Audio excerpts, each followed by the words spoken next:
Hi, I'm Kanika, and you're listening to That's Total Mom Sense, the podcast, where I interview public figures on their life lessons in parenting, legacy, and built-in sixth sense. Hey, what's up? I'm Kelly Rowland, and you're checking out That's Total Mom Sense. Hi, this is Chelsea Clinton, and my experience on That's Total Mom Sense was fantastic. It's me, Bobby Brown. Can't wait to share my story. Thank you to my guests, brand partners, community, and you for making this show possible. Episodes release every Thursday wherever you listen to podcasts. You can join my tribe by logging on to thatstotalmomsense.com and by following me on YouTube, TikTok, and Instagram at Kanika Chadda Gupta. Now let's dive in to today's episode. According to Medline Plus, most American children spend 3 hours a day watching TV. Added together with all types of screen time, this can total to 5 to 7 hours a day.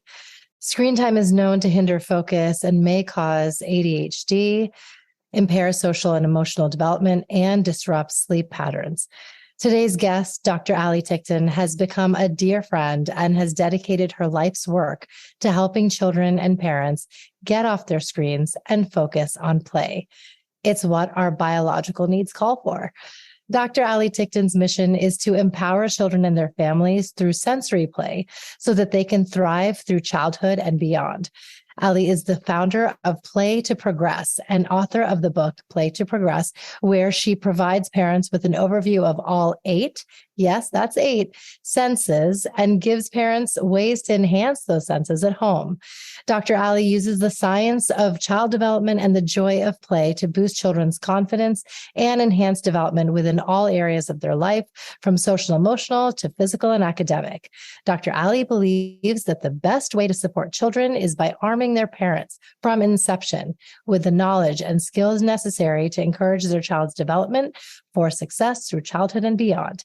Dr. Allie began her work in pediatric development at the University of Michigan, where she earned her BS in movement science and continued her studies at USC, where she received her master's and clinical doctorate in occupational therapy. She is certified in sensory integration and hopes that one day quality open-ended play will be considered just as important as learning your ABCs. Dr. Allie, welcome to That's Total Mom Sense. Thank you for having me. I'm so excited to be here. Well, I want to start with a shout out to our common friend, Candace Nelson. She is the founder and CEO of Sprinkles, cult classic cupcake brand, and Pizzana Restaurants, and the author of Sweet Success. And she and I met in Phoenix at the No Woman Summit. And, we hit it off. We had been in touch before then because she has been on the show. And she said, you have to meet Allie. And when we did, it was like electric. I'm so glad you put us in touch and made this happen. So Candace and her husband, Charles, they have 2 boys.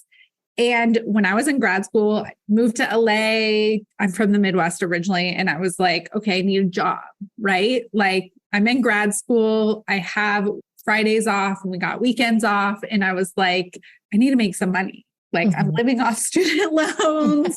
Like, it's expensive here and I need a job. And I was like, what could I do? Really, my only skill set is working with kids. And so I was like, I'm going to just find a family and at the time I was thinking of like the occasional babysitting job. And I was like, I'm going to find a family to babysit. And I heard of this website called Sitter City. Mm-hmm. And I was like, I'm just going to put my information on Sitter City and I'm going to find some families to babysit and I'll make some extra money to, help me get by. So spending money and different things like that. So I put it on and this woman named Candace reaches out about her 2 boys. This is what's so funny. When I went for the interview and even started working for them, I had no clue they owned Sprinkles. Yeah. I really didn't know.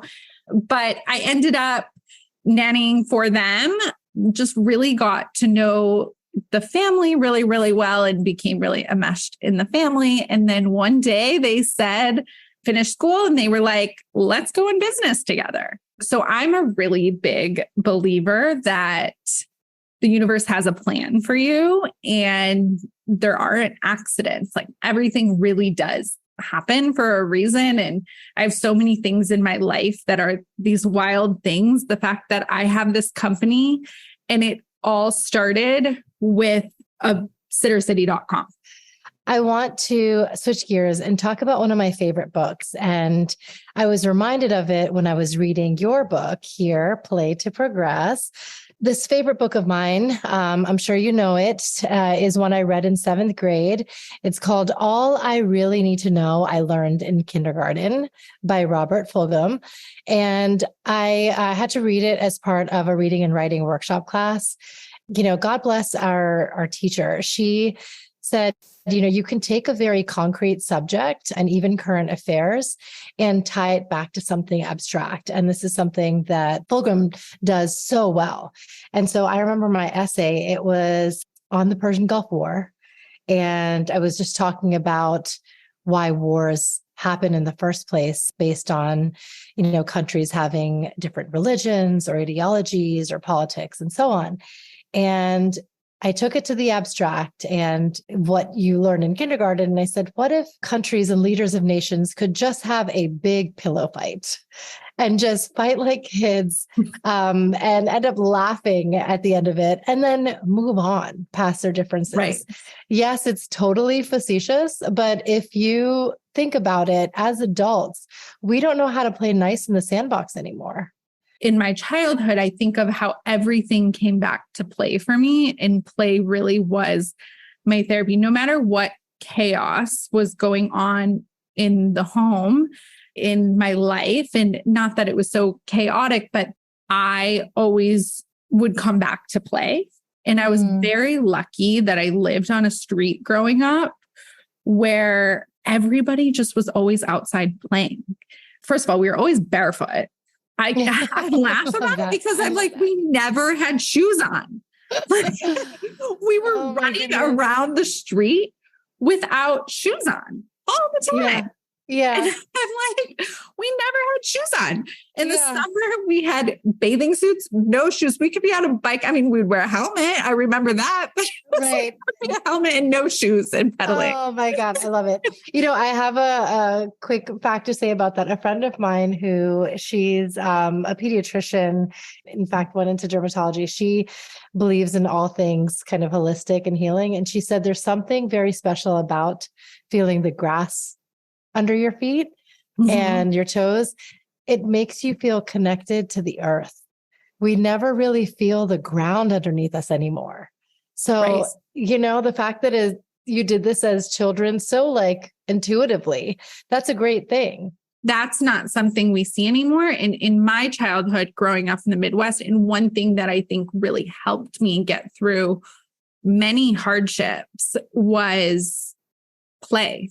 And I think about it even so as I got older, things shifted in my life and I started to make sense a little bit more of how my family looked. By that, I mean, like dad was in Texas, mom was in Michigan, and what that meant back and forth. And my dad, despite being in Texas, was the best father. Like this was before Skype. And I remember we had a fax machine for my mom's work. We used to sometimes like fax my homework to him so he could do homework with me over the phone. Oh, wow. Oh my goodness. God bless him. That's a big amazing. So we've always made it work. And I would go there for the summer in Texas. And we always had this still very, very close bond. Him and I had a very, very special bond. And when I was a teenager and making sense of my world, and of course, you know, like teenagers do, I started really like making sense and putting things together of what's happening in my world. Like, why did you go to Texas? And given that my mom then was in Michigan as a single mom, she worked a lot. And so that meant I spent a lot of time alone. That's when I would turn to my dolls. I would play dolls by myself for hours. And luckily I had all my friends on my neighborhood. But at this time, as a teenager, my dad and I were fighting. Like, you know, I was mad. I was resentful, probably. I was probably a little resentful, and I was also just processing it all as teenage girls do. Yes. My parents took me to something called the Landmark Forum. I don't know if you guys. Oh my God, I've done it. Okay. So my parents met at the Landmark Forum, and interesting. Ooh. Plot twist. Yes. And my mom to this day is a big Landmark person. Recently she's getting back into it, but so I like really grew up around Landmark. Mm-hmm. I am not a big Landmark person. I know. I took it for what it was and then kind of. Yeah. And I say I'm not because I've only taken it this one time as a teenager at it. I expressed some things to my dad. I was young. I don't remember all of what happened, but that would have been the last time that I saw my dad. So my dad committed suicide when I was 14. It's interesting because he had such a journey that I think in my adult years I'm making sense of. And when I think about it and how it relates to my career and everything that happened in my childhood, I would be lying if I thought that I'm not also thinking of their childhoods, like in my dad's childhood. And my dad was gay. He came out as gay. It was a very hard journey for him to come out because in the 90s, that wasn't something that was accepted. And it's something that I am such a fierce advocate for. And one thing I'm very lucky about is in my individual family, that was no big deal, literally at all. I've asked my mom about it and she said, well, I knew he was interested, also attracted to men when we got married. I didn't care. We were a very liberal family and it just was no big deal inside of our home. But that's not what was echoed outside of the home. Actually, at Landmark, a child stood up and looked at me, kind of dead in the eyes and was like, "Your dad's," and said some very horrible things. So, but when I think about their childhood and their play and how did play help me? And I was a big tantrumer, huge. I really had some big sensory needs as a child. I was delayed in all of my milestones. And my parents at the time, OT wasn't well known, especially in Michigan. Mind you, my dad's a physician and my parents brought me to these doctors. My mom did not tell me this until maybe a year ago. She said, the doctor told me you would never be coordinated. Oh my goodness. I was pretty delayed. He was like, I guess the doctor said to him, like, her gross motor skills are just never going to be good. She'll never be a coordinated child. Flash forward to how I'm learning and how I'm going through everything. And as I'm processing this emotional side, I also have this piece of, I don't know where I fit in school and I learn different than the rest of the kiddos. I had this incredible kindergarten teacher who was my fiercest. She was just a fierce advocate for me. And she saw me and she would say to my mom, she's going to catch up. It's going to be okay. And my parents saw me and they saw my intelligence and they saw my skill and they kind of let me explore it and go with it. And, my mom says it would drive her crazy, but I would take things apart in the house. Like I was always like messing with the battery cover or something like that. But she tells this story of she was trying to put together, like it wasn't IKEA back then, but it was some sort of piece of furniture from a store. And I was watching her and I was young and she couldn't get it. And I said, Mom, let me do it. And I forget I think it was under 7. And I did it. Wow. Wow. So my way of learning was always, and to this day, is very different.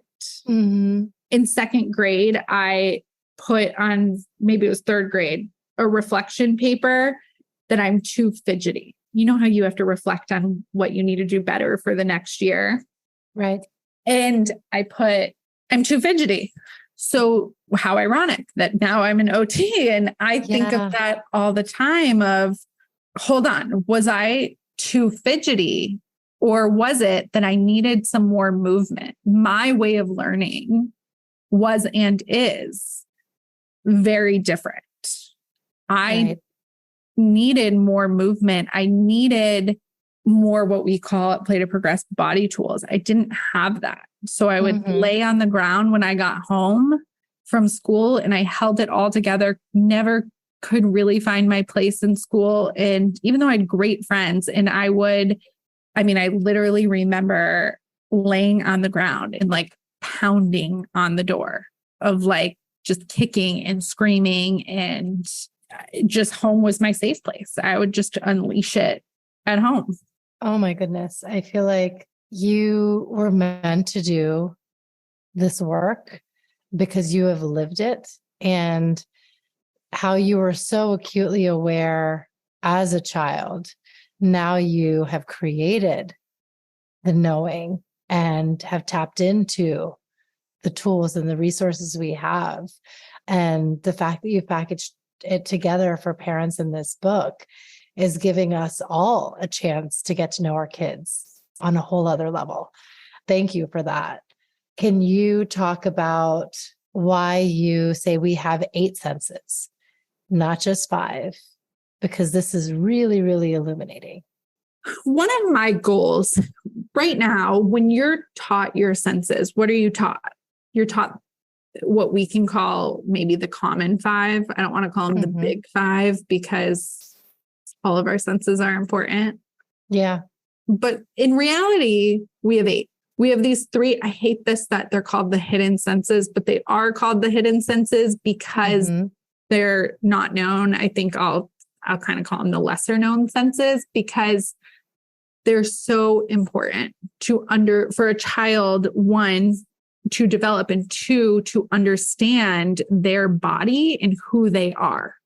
That's the piece that comes back to my childhood is I didn't understand who I was. And I was so self-conscious of, I can't jump into the volleyball game and things like that. But we have these 3 senses. One is called the vestibular sense. A lot of people have heard of vestibular with vertigo, but it really is so much more too. Our second hidden sense is my personal favorite sense. It is called proprioception, and proprioceptive input is very, very calming. Our third sense is interoception. Interoception is one that I see is very important for emotional regulation. All of our senses and how we process senses are very important. How we process sensory input is very important for emotional regulation. But interoception is understanding your internal awareness. And this is why it's so important. Many of us don't understand what our body is telling us. So an easy way to understand interoception is, do I understand I have to go potty? Right? Do I feel I have to go potty? And do I get that? I want to start from the beginning and kind of go through the development of a child. And then that way we can tackle what we should be aware of and help them with at each phase. In utero, is there anything that we can do to help our child's development?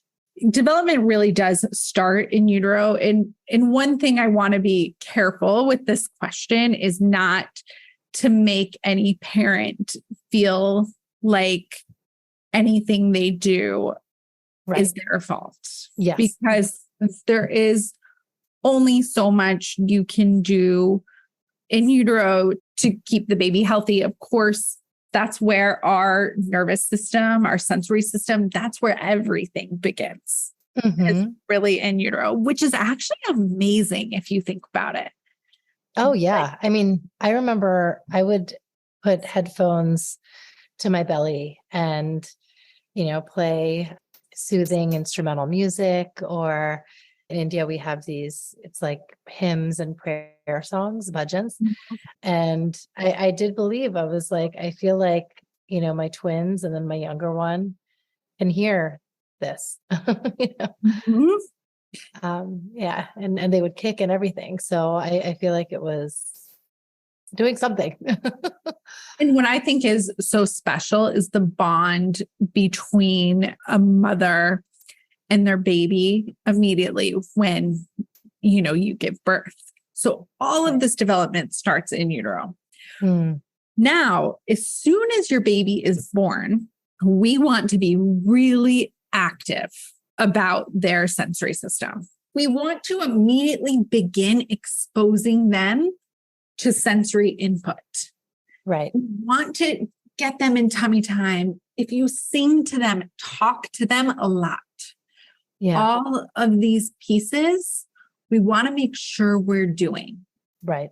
My best friend just had a baby, and she actually was also pivotal in Play to Progress. She helped me get Play to Progress started and worked for us for a number of years. And I learned so much from her, but we also just really have a very special bond. And her husband has made a diaper change a really special time for their infant. Oh, I've never seen a baby love diaper changes so much. And it's because it's this special time where dad talks to me and engages with me and does these special things with me. So even something as small as that, like that is a perfect example. They're developing by moving and engaging their senses. So sensory play is actually critical for brain development. Yes. It's really important. And this is what concerns me, I'll be honest, about where we're going with some technology. Oh, yeah, 100%. I know you've shared this, but we can get into the toys and just all the paraphernalia that you need, because it actually is very, very basic. I did a partnership with Manhattan Toy, and this was the first time that I learned how, it's the wooden blocks, it's the dolls like you played with that spark curiosity in building an imaginary play, rather than the things that light up and you're pressing a button and music comes out. It's like, it should not be so stimulating, because kids need to discover on their own. Exactly. So you just hit the nail on the head. So here's where I say I'm concerned. First, I'm going to go with baby equipment, because that's actually what you buy when you're pregnant, right? Everyone registers, especially your first pregnancy. You are like, what do you need? What do you need? What do you need? Right. All the stuff. This is what I mean when I say we're preparing sometimes for what I think is the wrong thing, is that let's see on that registry a tummy time class instead of a bumbo, which I really dislike bumbos. And funny, I've said the word bumbo on a podcast before, and a brand has company who's running the podcast has come back to me and been like, we have to scratch that. No, but that's okay. You're being honest, and parents who are like, heavily researching these products, and so many of them, mind you, get recalled, the swings and the jumpers and the, all that stuff. We want to allow our kids to move through each stage of development. When we pick toys, we want toys that do not play for our child, but that our child has to play with. If I have a dog and I just push the button to that dog and the dog barks and it walks, my little one does not choose what adventure that dog goes on, because that dog probably only goes back and forth, probably not even back. It probably only goes forwards. And my child's not going to make that noise, right? We've now taken them out of play. This toy just decided this is what I do. Instead of this is what I'm going to do with it. Instead, we want to turn to very basic, simple, open-ended play. And this is where my childhood prepared me for my future, because no matter what was happening, was so playful. Like I said, I grew up in the middle of the Midwest. We didn't wear shoes. I remember one time we created something called the homework hut. We all had really big yards, and we would go back in the woods in this like little woody area. It wasn't that far back. It was like in someone's yard, but like go in this little woody area, and we would take sticks and boxes and different things and make desks. And we would cool. After school, we called it the homework hut. We would meet after school and do our homework together in the homework hut. Oh my God, I love it. Under trees. So we were always creating different things. My sister and I used to make up dances for like Mother's Day and things. Like we were always creating, making. Now, when you say to a child, go make a fort, what are they going to do? Oftentimes they're going to look at you like, what are you talking about? Yeah, exactly. Oh my goodness.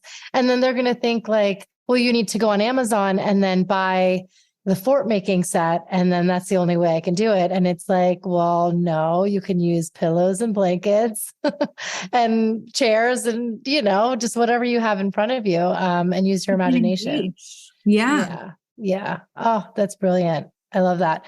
No surprise that the world's biggest tech founders, from Steve Jobs to Bill Gates, had limited tech for their kids. Yes, we have growing technology and AI at our disposal, but especially in those early years, you can't use them as a crutch. It's only going to stunt them. So yeah, I think that's just really important for us to know. And so let's talk about 2 and up, when I know many of us, including me, introduced screens. And, my kids watched a lot of CoComelon. A lot. It was just this built-in babysitter. Right. And it went on for half an hour or maybe in a day, an hour or so. But whatever that number of hours is for you, it's important to limit it. But the reason why, speaking for myself, I did it was because I didn't want the 3 of them fighting with each other. I didn't want to have to police, because it's like, this one took this toy, then, it's like snatching, pushing, all of that would ensue. And then the other side of it was, I just didn't want them to make a huge mess. So that's on me. I get it. But when I would choose to put the TV on, it was like, okay, at least for this time frame, if I'm trying to finish a Zoom, they're going to be right where I left them. And I know a lot of parents would agree with me that they do the same thing. Tell us what our alternative is, because we know it's not ideal. Yeah.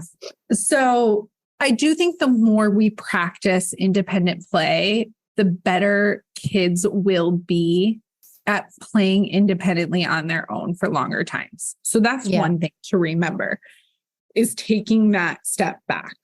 I often say, if you're going to use the screen, turn to shows like PBS. CoComelon in particular, it's flashing and screens and quick, especially if it's on the iPad, it's right in their face. So try to watch it on a TV in a slower show, like the shows from our childhood. Yes. I have introduced them to Sesame Street and stuff. Yeah. Which they like. Yeah. A lot of them now are back on Netflix. Yeah. Yeah. It's true.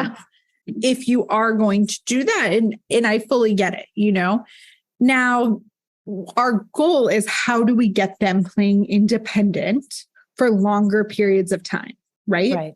Right. This actually comes back to what we were talking about before. It comes back to this ideation, right? We first have to give them the opportunity to play starting really young and practice that skill so that they can then, as they get older, play independently for longer periods of time. The toy that I love, actually, and I think it's a really good independent play toy, is Magnetiles. And I know they're pricey, but I really do think it's a worthwhile investment, because 1, they're easy to clean up, super easy. Kids can create many different things with them. They really grow with the kids. Legos are another great one. And so if you are needing more of a quiet playtime and they are struggling in that imaginary piece, then turn to something possibly a little more structured like magnet tiles. And maybe you even say, build me a house and give them that starter point. Yep. To bridge that. If they can't quite think this is what I build on my own, then let's start them off. Yes. With the eventual goal is we want them to come up with it, right? Now, siblings are going to fight. Yep. Not going to lie to that. And sometimes siblings need their own space. And so sometimes it's you go in the living room and you go in the dining room, That's great. Yep. Yep. That's your space with these toys and that's your space with these toys. And mom's going on a Zoom or whatever. Yes, exactly. Exactly. I love that. But then it's okay to have them, unattended. Because for me, I had a 2-year-old and 2 3-year-olds. When they're young, you of course have to be attending them. And that's much more for older kids who can be alone and playing for a little bit longer. But yes, when they're 2 and 3, of course you have to be there with them and watching them in the room, but we still want to practice their playing, right? Yeah, that's true. So now I want to go through a few scenarios that I know all parents will be able to relate to, and how you say we can kind of shift the narrative and infuse play and make sure that it's fun and not stressful. So the first is going out to eat. When we are out, even if it's at a casual family restaurant, I see this all the time, kids with their tablets and they're not really enjoying their food. And it's just, you're just kind of numbing them so that they don't make a ruckus in public. How do we handle going out? Kids sometimes do need something at a restaurant, right? It is hard to sit there and we want them to get that point, but it is hard. They are little, we do want them to play with something. And I'm also realistic. I was one time at a book club and someone was joking about Mary Poppins' bag, pulling it out. I don't expect you to be Mary Poppins. Okay. Right. But instead bring it back to when we were kids. Do you remember what we always did at restaurants? We colored on the menu. Yes. And I know a lot of restaurants no longer give that option, but that is the easiest thing to bring. And actually Melissa and Doug, they have all of these really quick little travel games. Mm-hmm. And some of them, they have something called a water wow pen. Oh yes. I know this. This is the easiest, most fun little thing. Yeah. So pulling something like that out rather than going to a screen and just having them days away and having them there while they're waiting for their food. Maybe they're playing with the water wow. Yep. And then when their food comes, we want screens away. Yes. So then we're engaging with the family. Right. We want toys away. So at that point, then we're all eating together. But I do get it. It is sometimes hard. You want to play while you're waiting for the food and all of that. Great. Bring a little thing. The other thing I want to say is it's okay if your little one acts out in public because everyone understands. And if anything, I commend you for bringing them there and letting that happen rather than just avoiding the scenario or putting an iPad and being like, no, we have to act perfect. Let's shift our mindset a little bit to it's okay if they have a tantrum in public. And you know what? Right. They will. Right. Exactly. What about going to the grocery store? Again, kind of making sure that we have it be fun and playful. Yeah. So talk about sensory input. The grocery store is the best opportunity. There's so much you can do at the grocery store for a child's sensory. And it can be very overstimulating as well. So knowing if your child, is at the point they can handle that. Here's what I'll say. You're not going to go on a big day of errands if you know your little one's maybe getting sick or they're really tired and they're not at their best. So you're choosing when to take them, of course. Right. But I do think it's really important kids are brought on errands because again, this all comes back to skills. The more that they can be exposed to, the more sensory input they can be taken in. Put your baby in the cart, let them sit there and look at everything and hear all the noises and feel how it feels to be pushed in a cart, all of those things. And as they get older, if they do have those little carts, I know it's going to take longer, but those are amazing. There was an Instagram reel that I came across where this dad did a hack, and instead of pushing the cart with the baby facing this way, he turned it around and said, let your baby drive. Right. And I was like, wow, that's so cool. So now the kid is facing out and thinks that they're driving the cart, and they're seeing the tomatoes and the bananas and everything in full view. And yeah, I feel like there should be handles on the other side so they can do that.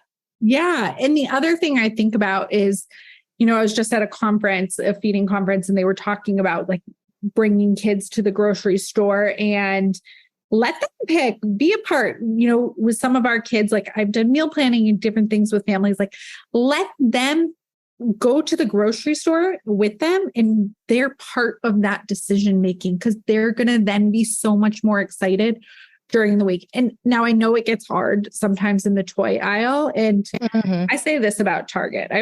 This is a little joke of mine, because how many of us go into Target for one thing? Yeah, it's so true. It's like just avocados. Just kidding. I spent $300. Then until we blame our kids.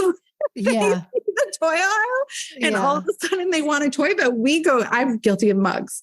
So I go in the mug aisle, and all of a sudden I'm like, oh, that mug's cute and that mug's cute. Right. I can't blame a little one for also wanting a toy. I have the same thing I struggle with. Yeah. And so it's then preparing them a little bit more, just like we have to prepare ourselves not to get the mug. You prepare them of, we're not going to get the toy. This isn't available to us at the moment, but then get them excited of like, you need to help me pick whatever it is you're there. If you're there for towels, like which towel do you want for your bathroom? Whatever it is, if you're there for soap, let them pick which hand soap they want, which toothpaste they want, things like that. Cool. I love it. And now what about waiting in line? I feel like we don't have to do this nearly as much. I remember going to the bank with my parents as a kid all the time. It was so boring. And you just for the lollipop. But let's say, you're in line with your kids. What can they play while they're waiting? We use what we call body tools. You may know them as fidgets. I am a really big believer to always have one in your purse, but it can be anything. So I can make my scrunchie into a body tool and start twisting it, right? So anytime you're waiting, and this actually is something I teach a lot of educators, because even though kids aren't waiting necessarily with parents in public quite as much anymore, like at the bank and things like that, there is still a lot of waiting in class of like, we're all going to go potty together and then wait on the wall till everyone's done going potty, things like that. So that actually still very much does exist. And it's a really simple thing that this is your body tool. And mind you, we've already taught kids starting very young, let's pay attention to your body and what your body needs. So instead of saying, oh, sit still, don't touch that, things like that, we say, it's kind of tricky, right? Here's a body tool to help your body in this moment. And now what did we do when they're older and they're sitting in math class and they're like, wanting to, who knows, get up, do something else, they can grab something and make that a body tool. So now we've just primed them from this one little waiting in line, and it's just a simple fidget. There are some fidgets I like better than others. My favorite fidget is the sample from Purple Mattress. Okay. Some people may have heard of the Purple Mattress. I walked in one day with a friend he was buying something there, and they gave me the little sample of the mattress, which they use, I'm assuming, for marketing. And I was like, I'm not interested in the mattress, but this sample. And as it turns out, you can buy them online. You can also get them for free at the stores. They give them out, and they're amazing. Oh, I love it. I do my kids rather like Pop-Its. Yes. Good. So here's my theory on these trendy fidgets. I think Pop-Its are great for a line. I would not send them to school. Yeah. Yeah. Yeah. And Okay. here's why. Some of these fidgets, the fidget spinners were like this. They get to be trendy and then they get to be a toy and like a collectible and a little bit of a distraction. So Mm, all of the fidgets, especially that we send to school, were very mindful that they're not a toy. yeah. Because it shouldn't distract from the education. It should help them attend to their education, right? It Right. should help them access their education. So this little purple mattress thing, it's not a toy. It's not trendy, right? Whereas Poppets, initially, when I first saw Poppet, it was long before they were trendy. And I was like, oh, this is going to be great. Then they got really trendy. Yeah. And now they're cool and they're a toy. So now that's not something I would send. So think much more simple. It can be as simple as a hair clip. Honestly, I Oh, often use wow. the hair clip. Yeah. Yeah. Oh, that's so cool. I love how, simplistic it is. And now let's talk about having them interact with other kids and building the confidence to do that. Because I know when kids are younger, they do a lot of cross play. It's like Mhm. you take your toddler on a play date and they're actually not really It's like parallel interacting play. with the other. Mhm. Yeah. Yeah. Yeah. Which is totally normal and fine. But when they're a little older, if they want to get involved in the game or whatever, it's how do we help them play with other kids? Yeah, good question. And we learned a lot about this during the pandemic.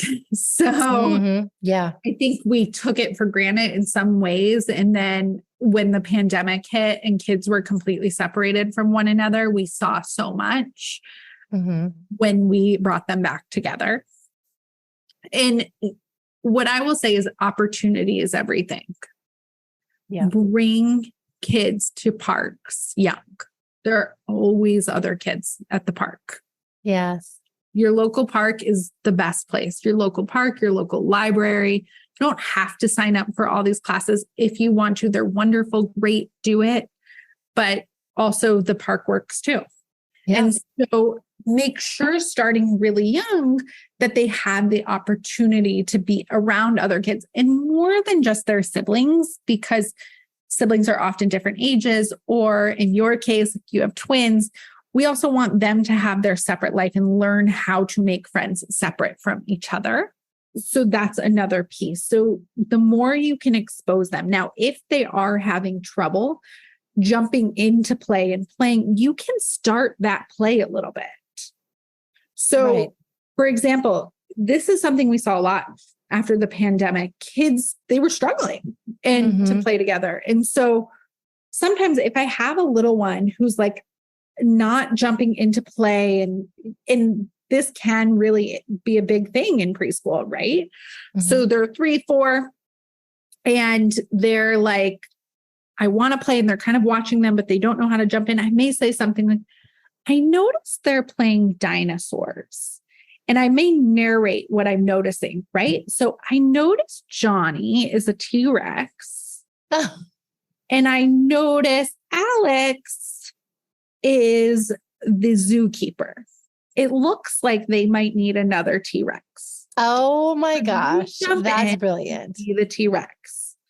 So I've just narrated what I saw the kids playing and where they can jump in, Right. Oh, right? that's so nice. And then would you say parents, we don't do this nearly enough, but like we should be doing the fun, crazy things like Yes. let's roar like a T-Rex together. Yes. Let's Yes. walk like a cat. Like, yeah. Oh my goodness. So you know what I tell parents all the time? Okay, so I'll tell you, I love camp. I believe camp is like where kids' lives are changed. Yeah. I dream of like one day in my retirement starting a camp, and I just believe it's the most special place and where kids really, really connect. And I just love it. So because of that, I've worked at many camps, and especially Paul Newman's camps. He has a network of camps called the Serious Fun Camps. I worked at one called Double H while I was in college for a year. And then when I moved out to LA, I got involved in the one out here called the Painted Turtle. And if ever you need an example of an adult tapping in, go volunteer at one of these camps. And you Oh, see adults being so silly. And so I always say to parents, tap into your inner camp counselor. yeah. Like tap in and get silly, be Yes. hysterical, be funny, chase them. And I promise you, it's going to be therapeutic for you to get that inner child out. Right. And this is a big one. And I'm sorry to all parents, be okay with the mess. I We know. That's so are- hard. I know. And you know what? We're so, I think, like mess averse that it's one of these things like, let them get messy. And I will tell you, like, my mom one day called me after a day with my nephews, and she's like, they just like to get so messy. Like, I don't remember you girls getting that. And Yeah. I'm very tactily sensitive. And I was like, no, that's good. Like, let them get really dirty. There's a connotation. Sometimes I think people are like, oh, I don't want my kid to look dirty. I'm like, no, yes, you do. Right. Right. Yeah. Like, my future kids are going to be the dirtiest. Yes. Yes. Oh, that's so sweet. Get messy with them. Show them it is okay to get messy, because sometimes if a child sees their parent like always cleaning up and always wiping and things like that, they don't feel they have that permission. They're going to imitate that a little bit too. And so, and not saying all the time, they may not. Every child's different, but we want to give them the permission to be like, we're just going to go wild, you know? Right. Right. Oh my gosh. You are inciting a change in me. I'm going to show them that I can be the fun, messy mom too. I wanted to just touch on the fact that Play to Progress is not only a book, it is also a brick and mortar location, right? Yes. And so the book is Play TO Progress. The company is Play the number 2 Progress. And we do have locations in Los Angeles, and we have a variety of services. So, you know, we of course have individual occupational therapy. We also have group occupational therapy. We have preschool. We have parent and me classes. We have kind of just open fun classes like our messy play class, which is really popular. And we joke it's really popular because we let them get so messy, and then parents don't like to like get that messy at home. Right. It's like they come to us and it's totally okay to make that giant mess. So we have a variety of different classes and also therapy as well. So feel free to check us out if you're in the Los Angeles area, and hopefully one day we will be all over the nation and you'll be able to check us out there as well. Yes, manifesting that now. Oh my goodness. I just really loved the book. I want to touch on a few fun things that I've incorporated. One is the laundry relay. I already have my kids helping with laundry, but to make it a little fun and competitive, it's just game changer. And then the other thing is loopy letters. Love that exercise. You can use string, you can use pixie sticks, but it's like, why not have your kid be introduced to letters in a fun way where they have to kind of find them? And so, yeah, it's just, there's just so many great exercises, 90 exercises to be exact in the book. Yeah, I can't wait for all of you listening to read it. We are starting a book club, and this is something that we're taking on to IG Live. If you're listening to the podcast, then you can join that way by emailing that'stotalmomsense@gmail.com. And Allie, before we let you go, can you tell us a quote that you live by? So there is this Albert Einstein quote and he said, play is the highest form of research. And I think there's nothing more I could agree with, to be honest. I think both in my personal life, in what I've learned from my childhood and where it has led me today, everything has always come through play. And I learn about myself through play. And now it might look like jumping through the waves. And it's where I challenge myself. Yes. Oh, and it's something that not only we can encourage our kids to do, but as adults, we have to do more of that too. So thank you for inspiring that in us, Allie. Awesome. I'm so happy to have you on the show today. Thank you for having me. Thanks for listening to my interview with Dr. Allie Ticktin. Allie, thank you for your insights and wisdom. I absolutely love this book, Play to Progress. It's one that I keep at my nightstand, and it's a daily source of inspiration on how I can change how I interact with my kids and make sure to infuse some fun and play every single day. You can follow Allie at playtoprogress.com, and you can buy her book on Amazon or your independent booksellers and join our book club. We launched it on Instagram, and it's That's Total Mom Sense and Play to Progress coming together. And we're going to have a meeting to discuss the book and go over your specific scenarios in parenting and the like that Dr. Allie can help with. She's here for you, and she will help you navigate all those struggles and get you those solutions that you've been seeking. You can follow me at Kanika Chadda Gupta and on my website, that's totalmomsense.com, and subscribe to the show wherever you listen to podcasts. That's Total Mom Sense. We're also on YouTube as podcasts, so you can watch videos of the episodes you love.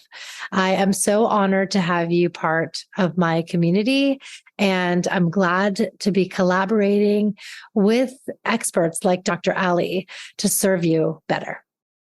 As always, trust your mom sense and dad sense. Stay strong, super parents. I'll see you next time. That's Total Mom Sense.